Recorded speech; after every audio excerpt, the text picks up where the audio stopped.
want to drag and drop your files into the timeline. So by using the text tool, you can left click, type in your text, and we're going to center align the anchor point by pressing Ctrl, Alt, and Home. We can also align this in the center of the screen by using the alignment.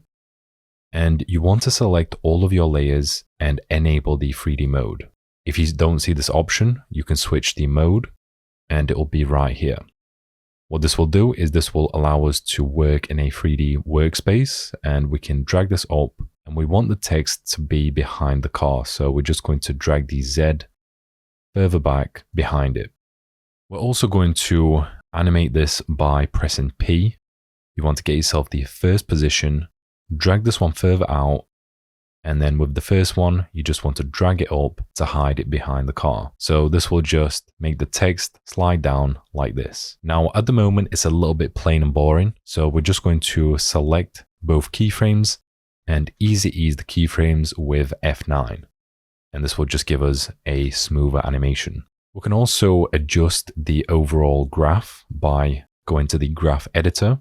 And then if you get yourself the speed graph, we can slightly spike this even more. So we basically want it to start quicker and then eventually smoothen out, and it will look something like this.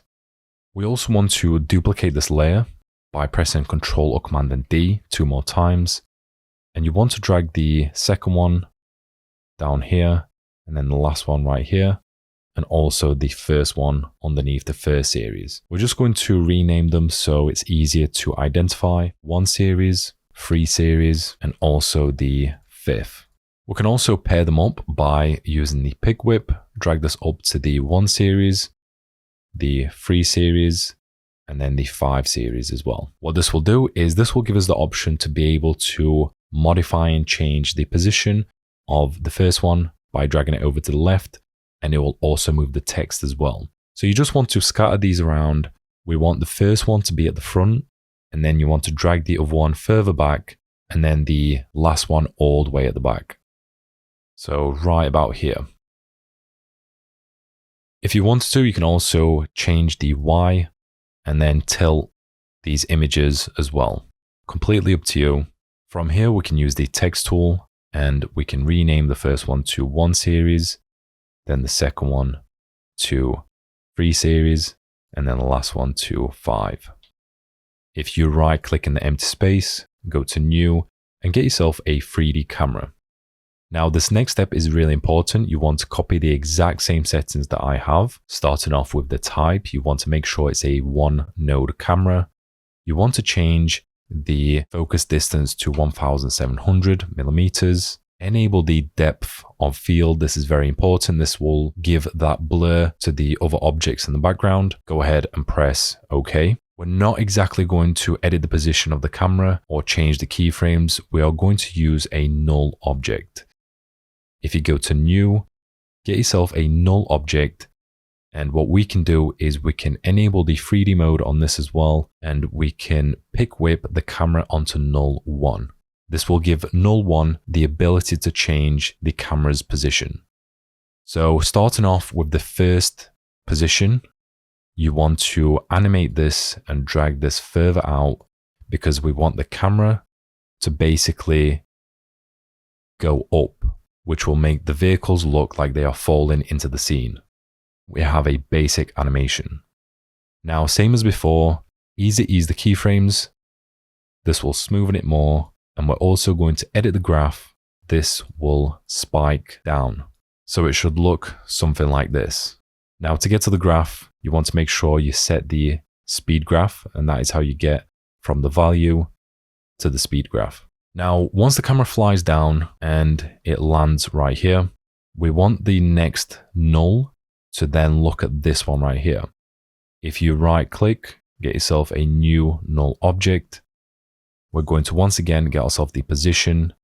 And since we have 2 different nulls, with this other one, you want to make sure it's a 3D null, and then also give the first one onto the second null. You want to pair them up. So it's basically like a daisy chain. So it'll go camera, null 1, null 2, and then so on. Now we can get ourselves a position with this null go further out and we can reposition the camera to look at this first one. If you wanted to, you can enable the proportional grid and you can be a lot more accurate with this. Now for me, I like to use the left headlight as a focus point or the center of the vehicle. And once again, we are going to easy ease the keyframes. You can see because we have crossed the keyframes over, you shouldn't have any awkward stops. It will just flow to the next one.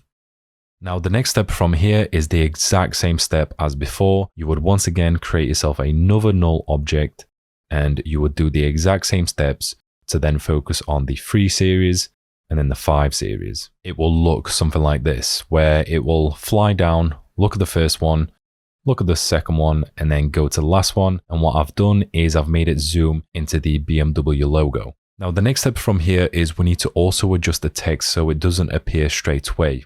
So to fix this, it's really simple. You want to go to the other text and press U. And then what you want to do is you want to look for when the camera starts to get closer. Drag this further out and make it reveal then. We want to go further out and then once again for the 5 series. So right about here, let's say. Now the very last one is really slow. So what we're going to do with this one is we're just going to once again edit the graph and you want this one to spike up even quicker. And there we go. The next thing that we're going to do is we're also going to edit the value graph as well. So what I mean by this is if you select the position, go over to the graph editor, you can switch on over to the value graph. And this one is responsible for editing the overall X, Y, and Z position. So at the moment we have the Y, and if you want to individually edit them, we can right click and we can separate dimensions. This will allow us to edit each one individually. So if we want the Y by itself, we can select it. You want to highlight both of the key points and then easy ease the keyframe. If you want the landing to be even smoother, we can adjust the landing right here by dragging the bottom keyframe a little bit further in and this one a little bit further out. I would say maybe about here. There we go, that is looking good. You can do the exact same thing for the other positions as well. We have the null 2. This will make it so that it slides quick and then slow. Or we can even drag this one further in and make it appear quicker. There we go. That is better. And I'm just going to save you all the time and move on to the next step, which is to add in some nice motion blur to this scene. Now, to add the motion blur is really simple. All you need to do is switch the modes until you get this icon right here. This is the motion blur. Enable it for the 1 series all the way down to this one. And this will enable the motion blur for the images and the text. And straight away, you're going to notice the vehicles are now blurry as they fall down. And every time the camera will move, it will add a realistic blur.